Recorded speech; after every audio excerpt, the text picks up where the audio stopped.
So let's get into the topics. We've got three hands raised. Before I get to the hands that are raised, because I want to anchor us in the topic for today.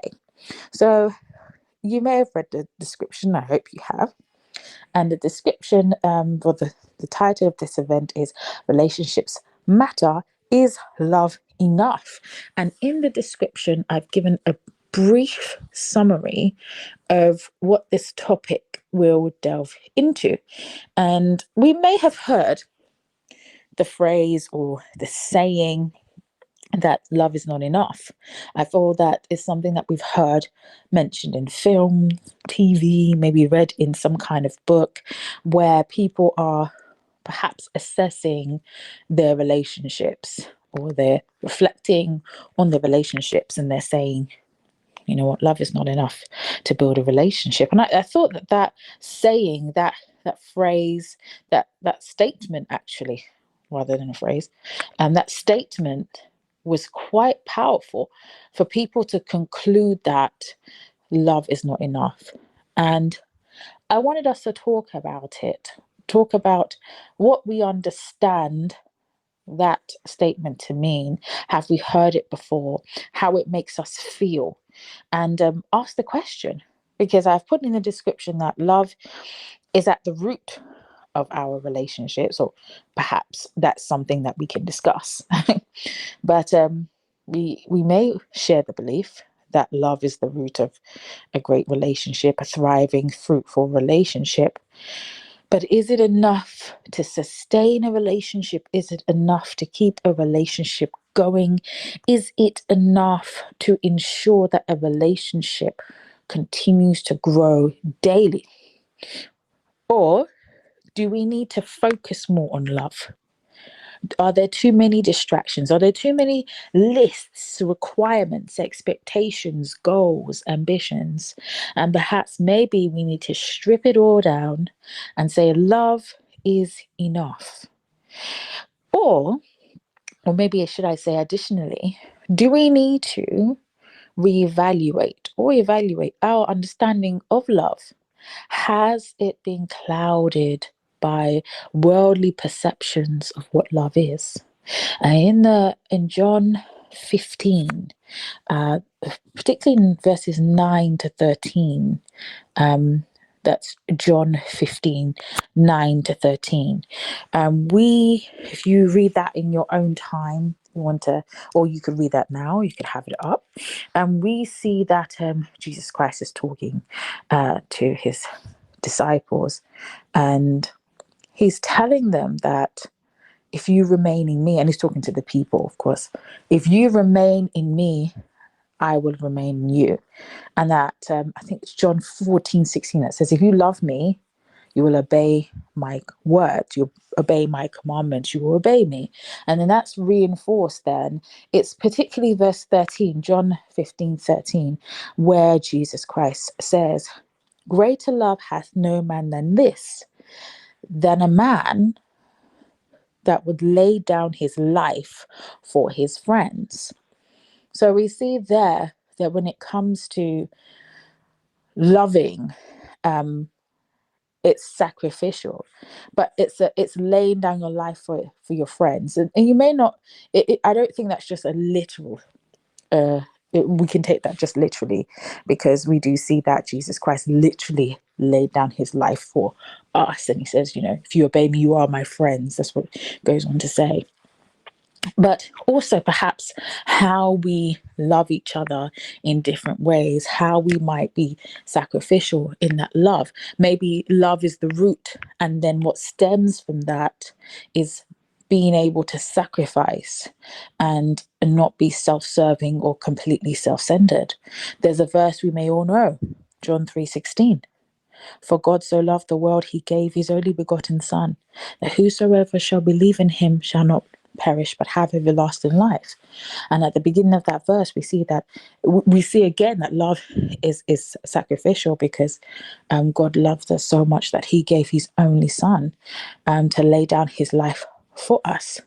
And then we have 1 Corinthians 13:4-8, where Paul is helping us develop our understanding, or perhaps the church in Corinth their understanding of what love is. And the Corinthians were going through some things, sexual immorality, infidelity, all kinds of things. They were wild.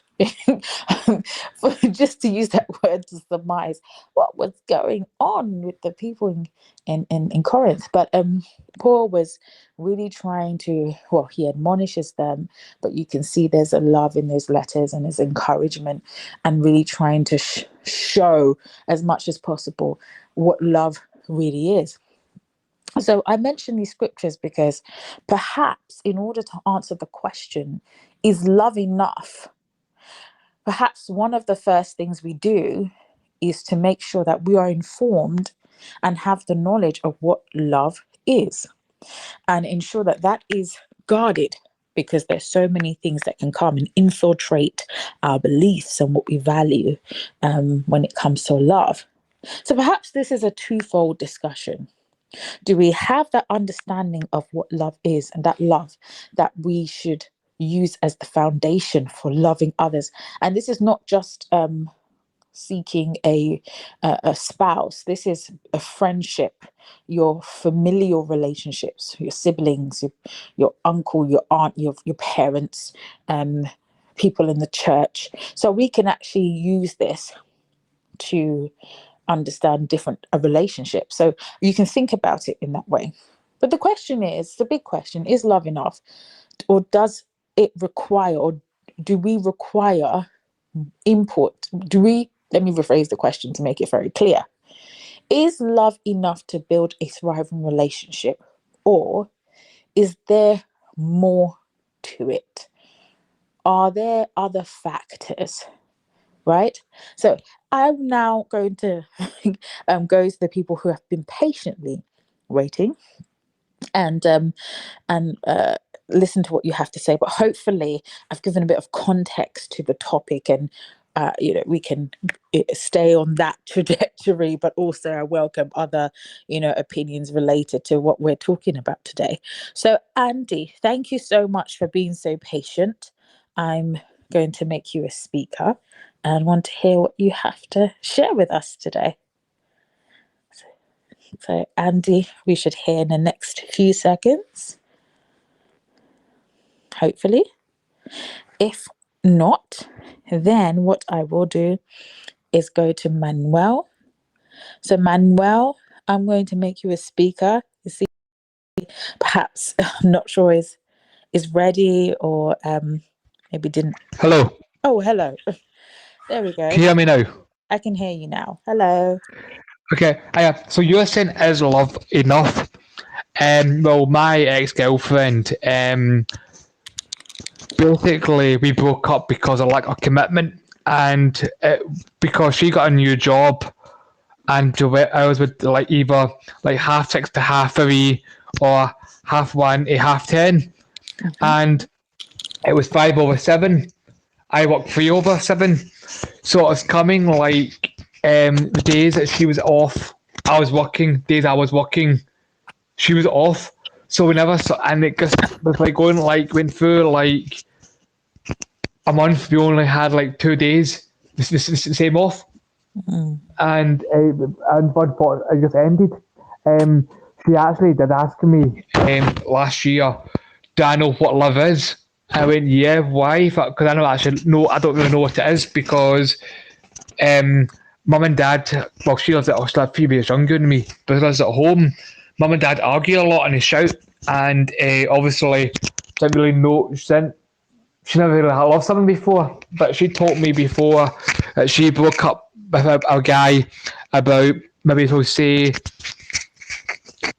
7 years ago, because of commitment. So it was, so it kind of was kind of hard, because obviously if you work, you can't basically say to your boss, oh, my girlfriend's off that day, can I get a day off too? You need to work when you're told to work. And obviously she got a new job. She used to work Monday to Friday night, 9:30 to 6. Then this new job came 5/7. So it was quite difficult. And obviously when you do shift work, it does put a lot of folk off you as well because there is a lack of commitment. Because every weekend I'm not off. Weekends I'm working 3 weekends in a row because just the way the rota works. So it is hard basically as well. Yeah, no, thank you for sharing that, and I really appreciate you sharing a specific your experience, because yes, life happens. You have to work. You have those commitments, and perhaps we think, okay, we do love this person, we want to grow to love this person, but there are commitments we have, and we need to try and come together to actually experience that love. Um, so thank you so much, Andy, for sharing that. Thank you so much.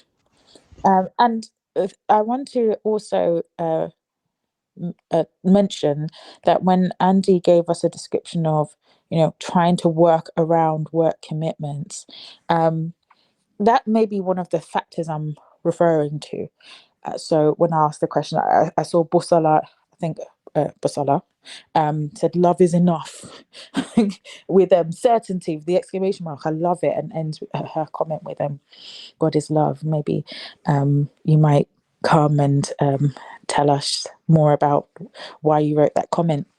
But yes, we do have certain commitments, and perhaps that's why somebody might conclude that love is not enough, um, because there are those things, even those things that you can't even explain, those things that are indescribable, that you say there's something going on, and I can't even express it. But sometimes the stress of work life balance or work life imbalance can influence, perhaps affect the way that you see your relationship. And I know that some people might, empathize with this feeling. But you might think, I want more. I want more. I feel that that is something that, as an ideology, actually perpetuated in society today, of wanting more, not feeling like you're getting the most out of life or getting the most out of the relationship. So I think it's quite an interesting point. Manuel, I'm going to make you a speaker, and hopefully we'll hear you in the next few seconds. Um, keep How you sharing. doing? Hello. Hello. How you doing? Nice to Thank you meet you. for joining. Absolutely. So you, as we were saying, if love is enough, right? Mm-hmm. First of all, we have to understand love is a wide world of wide understandings. Okay. So we go through the. I dissect. I like to dissect every single word that I always trying to find. So when we talk about types of love, of course, we go to the love of God, right? Mm. Okay. So I got a word for that. Okay. So if you try to look in Google or something like that, word on Greek, love in Greek. Okay. So there's no specific love word in Greek. It depends on the level of connotation that is in between the feeling and the action. Okay. So the universal love that had God is called agape. It's the empathic love. It's the merciful love that God had us for us. He because He's merciful, He's graceful, He is God. He loved us, right? Now, if you go to the relationship matters, it goes to a word that calls pragma. That is committed and passionate love. We got compassionate love for our couples and our and everybody that's in our family. If we're committed to build a relationship with them. Okay. However, this kind of love it doesn't feel suffice for other reasons because love is more ambitious than it looks like. Besides, not everybody's willing to feel the love of God. Everybody's go for other kind of loves or fake loves, or we'll say underrated loves like passions, like passionate lust, passion of joy, like sports, like you join the sports, passion of the childhood, passion of friendship. And yes, it is enough because once you depend on the situation that you're in and you put love in that situation, whether it's compassionate love, passionate love, lustful, passionate love, right? And any relationship is gonna work because we forgot the other elements. We need passion for our couples. We need compassion. We need understanding. We need joy. We need friendship. And all that is part of love. Besides that, if I don't love what I'm doing at work, I'm gonna come to you and you're gonna, because I don't have compassion, I don't have the part of that element of love. Well, you're gonna suffer my stress at work Mm-hmm. because I don't have no friendship of you. I can trust you, regardless of my couple. I don't have friendship of you. That's a kind of old school, rubbish, harsh love that you have for your wife, for example. That like, if she's the wife, she's supposed to be listening, right? Mm-hmm. That's not how it works. Because where is your friendship with your couple? Where's the trust? Where's the commitment that you're supposed to build up to estrange the love that you have in the relationship? What is the joyful love that you can enjoy a, a goofy moment with her? With her? Where is the friendship? What is the commitment and passion? And where, especially, is the universal love, the compassionate love that God has for us? We should take the example of God having mercy on us because, first of all, we're not perfect on anything we do. So that's why we need compassion between myself, compassion as well, and compassion to our couple that makes 100% sure no one is going to have a perfect relationship. That's why we need the compassionate universal love. Mm. Yeah, no, Yeah, thank you so much for sharing that, Manuel. no problem. Couple of things that I'd like to, talk more about. And Manuel pointed out that, we have love that is the noun and love that is the verb, because he said there is, the action and then there's the feeling. And, that is something that I think I want to reinforce. I think we all know. But yes, it links to what Rose wrote, actually. She said, love is a choice and an action. Well, not every action is intentional, but love should be intentional. And Manuel ended there by talking about compassion and showing compassion. So he told us that love is enough, and it's enough when we are focused on the love of Christ and being in God and being in that love continually. As John, I think if you read John, go back to John 13 and 14 and 15, you can see how there is Jesus Christ is reiterating how we must remain in God. We must remain in Him and to obey God. And it's very important for us to be very intertwined with God's will and ensure that we are seeking Him and seeking His guidance and not allowing things to really take away from that or distract us from that. We'll get a little bit. I think we've got a few more hands up. I've been, trying to keep up with the chat as well. Some interesting comments. I'm going to go to Lana because I see you first. I think it jumps around, but Lana, and then I think it's Nicola afterwards. There were a couple of other hands. If you'd like to speak, then please raise your hand. So yes, we've got Lana, then Nicola. Hello. And Can you hear me? yes. Okay. Um, I thought about it like, is love enough? And I think love in itself is not enough. I think if you have like a relationship and you build it with God, like in the relationship, then you will make it. But if it's not with God included, you will not make it, because I learned the hard way. I was with a guy who wasn't religious, and he told me like he had the utmost respect for my religion, but he didn't do nothing with me. So we didn't worship together. And I think that's one of the reasons that it didn't succeed. But sometimes I hear people in my generation, they talk about like love is more like a feeling, other than it being like a relationship that you have to grow together and build a foundation together. So sometimes I hear people say like, oh, you don't excite me anymore, so goodbye.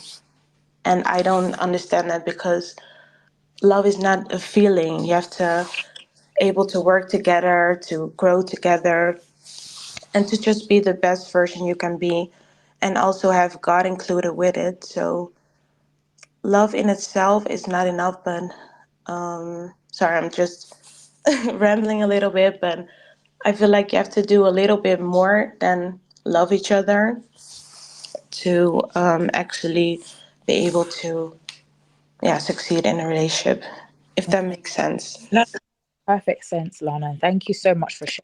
I Yeah, think, you're welcome you know, for listening.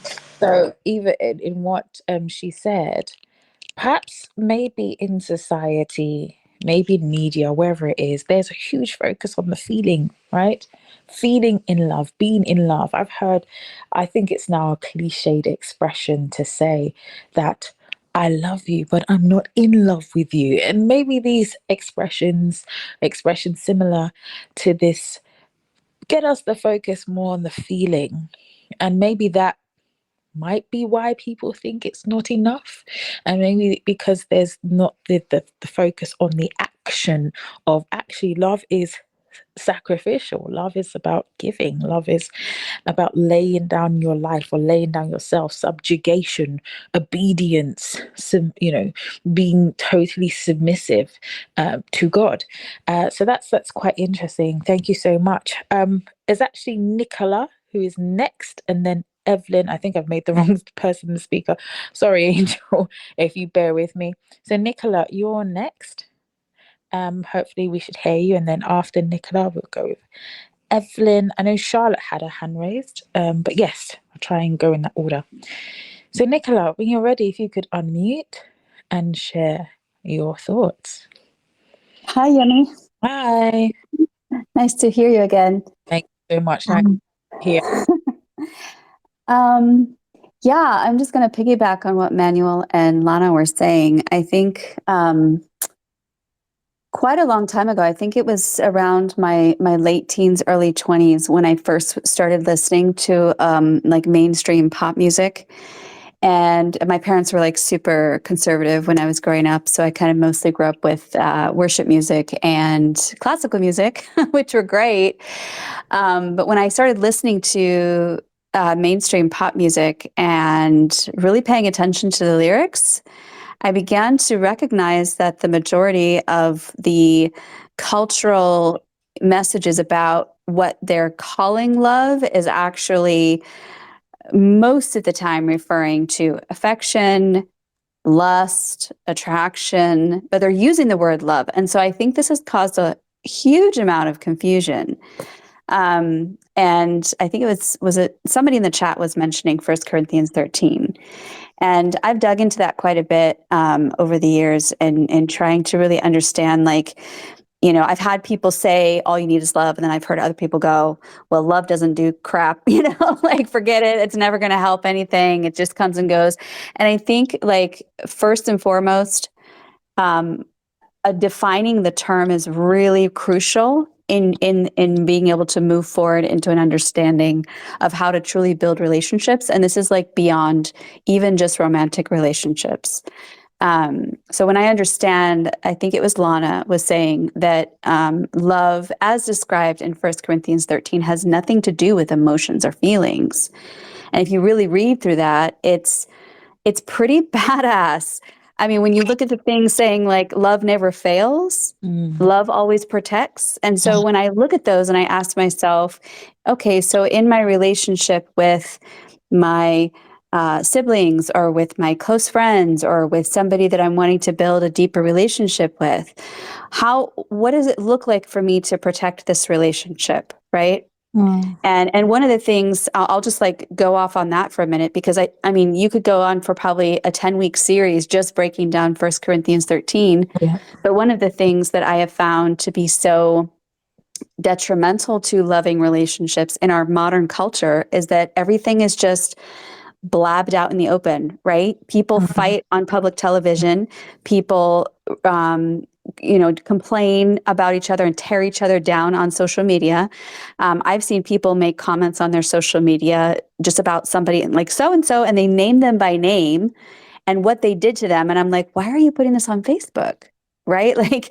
So even if they're in the wrong, I think there's a lot to be learned about the choices that we make. And I work with young children. And so part of my job on a daily basis is to teach these children how to communicate, how to be kind, how to be considerate, how to even navigate conflict in a respectful way. And I think when we understand that the majority of the rom-coms out there, the sitcoms out there, the pop music out there, I would say 99% of that, in my personal opinion, having listened to all of this for the last 20, 30 years of my life, it is bad programming. It is very false information. It's fake news. There we go. It's fake news.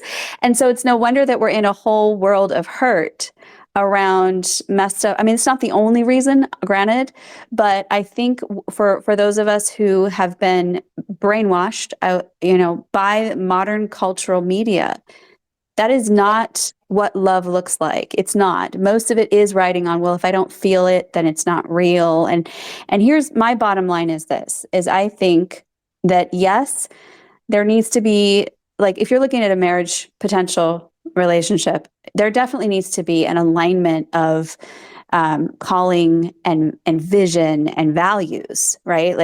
It would make no sense for me to marry someone who feels like God is calling them to travel every weekend of the year doing, street side evangelism when I feel like I'm called to be stable in one location, for example, right?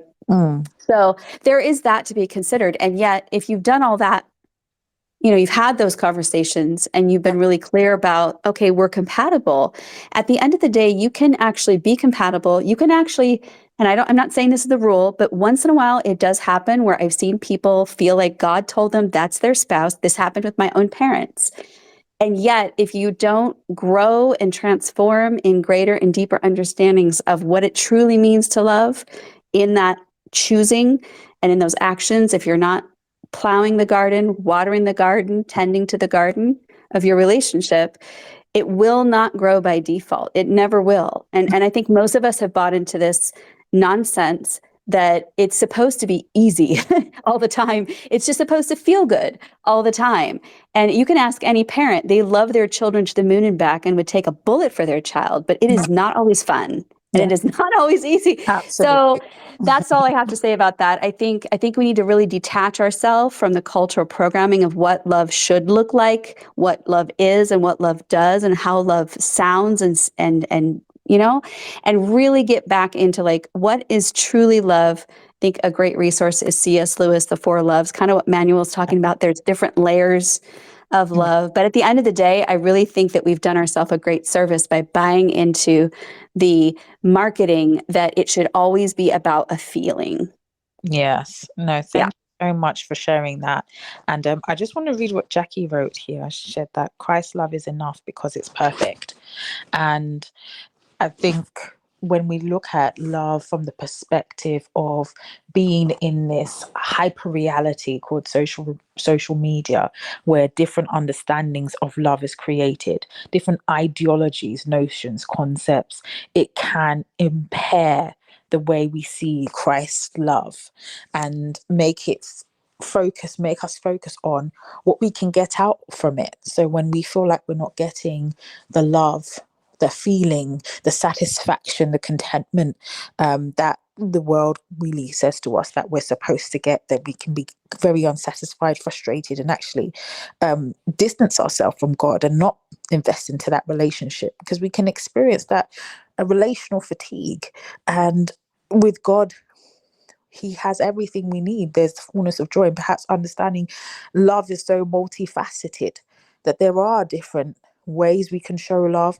There are different kinds of love, as was mentioned, the unconditional love, yes, but not seeing love as the problem, not seeing love as actually I don't get enough of it. I'm not feeling enough. I'm not feeling good about it. And really trying to focus on denying ourselves or denying the flesh and serving the spirit. So thank you so much for sharing that, Nicola. Evelyn, you're on stage. Hello. Hello, Yemi. Thank you for having me. Thank you for joining. This is a topic close to my heart, and I think there are two words that are really critical to demonstrating whether or not love is enough, and that is unconditional and loyalty. Do we love the other person unconditionally?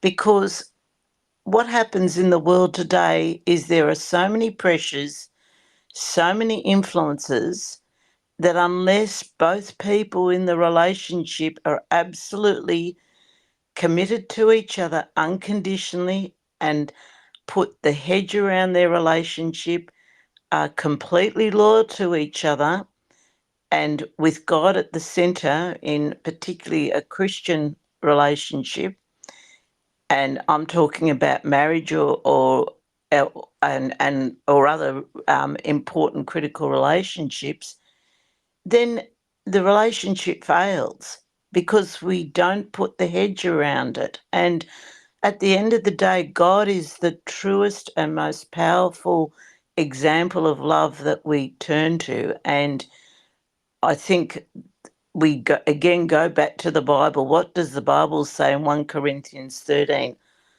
Love believes all things, hopes all things.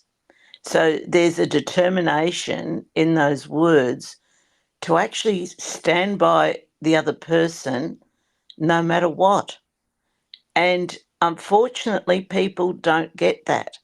If you're going to be, and taking it back now to a friendship level, if you're a loyal friend and the other person is going through terrible circumstances, then the test is your need for friendship in that moment greater than what their need is? How are you going to show that person that you love them in the most direst of circumstances?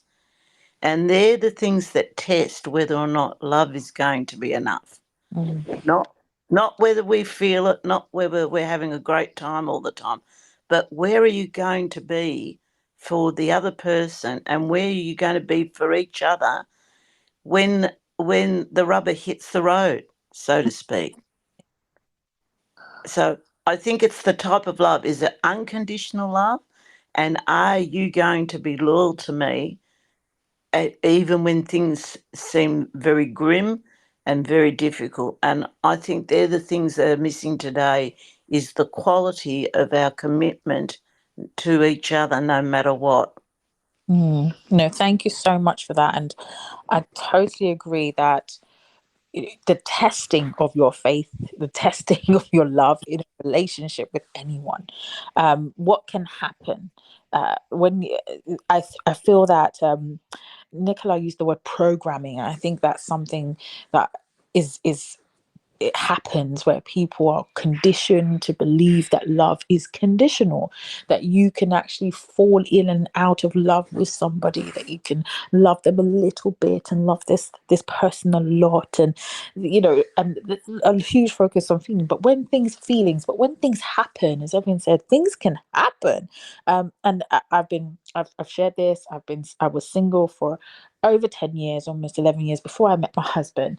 And it's not as if when you get married, everything just works perfectly. And I can definitely say that being rooted in that love is what gets me going, because I love my husband. There are things that happen to move you. It's the walking out into the waters to Jesus. The storm is raging, and to keep your focus on Jesus, to keep your focus on God and the love of Christ is difficult. You need to understand the love, and not to think that it's about you feeling good or feeling great or feeling content or feeling fulfilled by worldly standards. But no, you're going to go through some I call it ish. You're going to go through some ish go through some stuff, and you need to hold on to the love, your love, and that God's love, and both of you, whoever's in your relationship, your friends, your family, align your understanding of love with the Bible, with the Word of God, not with their understanding or with the media's understanding or perpetuation of myths of love, but with the Word of God. Angel, I'm bringing you up. Thank you for being so patient, and want to hear what you have to say. Hopefully we'll hear you soon. Hey, Emmy, how are you? I'm fine, thank you. How are you? I'm good. I'm good. So you pretty much said a lot what I was going to say already. Everybody's been really good.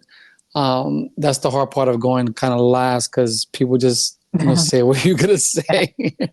But it's good. It's confirmation. But I'll just say this: like, there's different types of love, and I think a lot of people get them confused with there's a lot in the worldly aspect. They define love very different from the Christian aspects. And I think when we mix the two, there's a lot of confusion on it that breeds feelings. So when we put our feelings, our flesh in it, it's gonna mess it up pretty much because this becomes selfish. So, like I say, selfish, if you take the word selfish and you unscramble it, it comes out to be is flesh. So when you selfish, that is a manifestation of the flesh, right? It's flesh.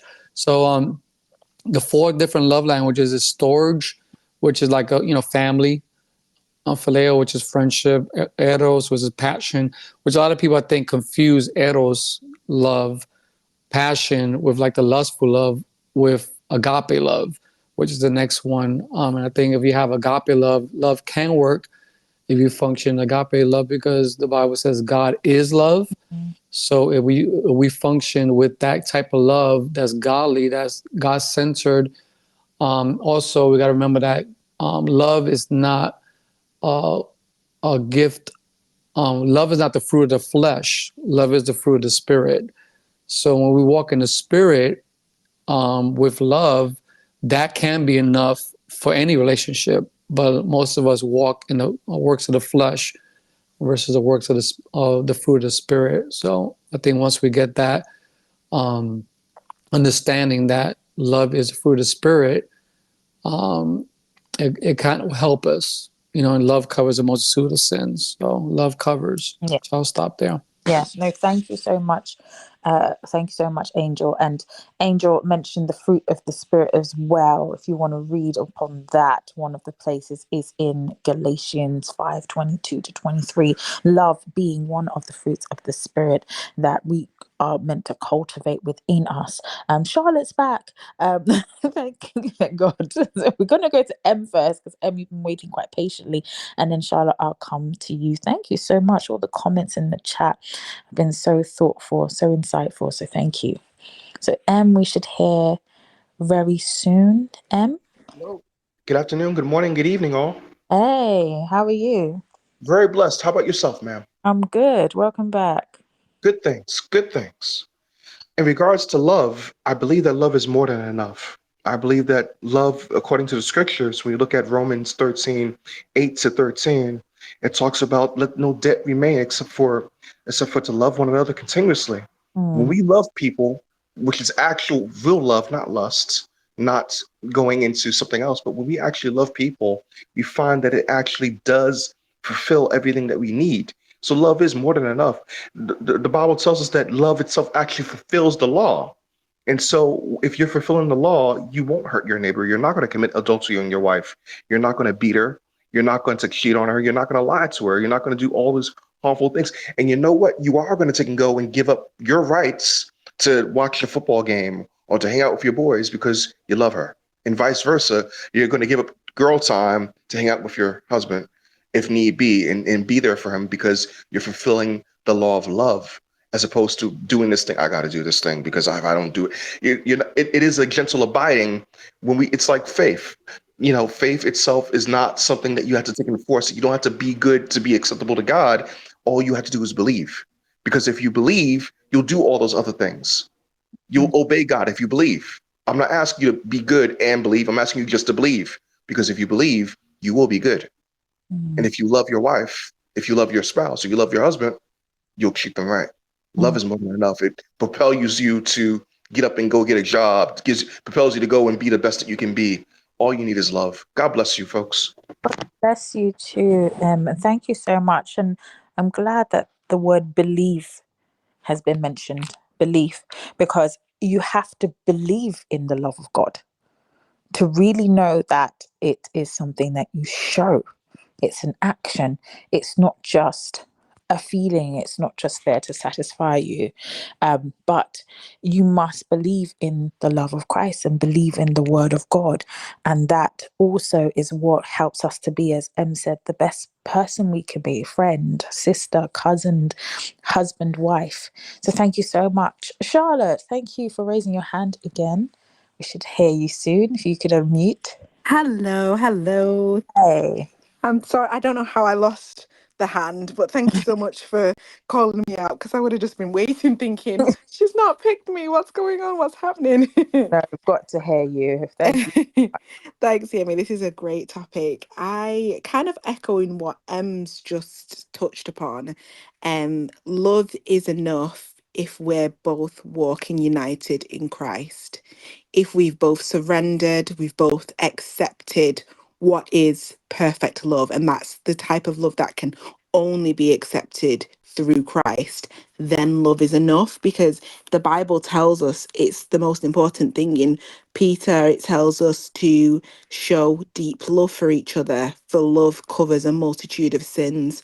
So if love covered all of my sins and that love comes from Christ, because I know that love, if you've not took the bin out, it's not that deep. Like, okay, I still love you. Like, we can move past these things. If you're not listening to me, there's love that covers that. If I feel like you're ignoring me, if I feel wronged by a partner, there's love that covers that. And when we accept this love as Christians, we are convicted to then turn around and show that love. But if we're looking at love from the lens of the world, then it's not enough, because love in the world is selfish, it's self-centered, it tells you to put yourself first.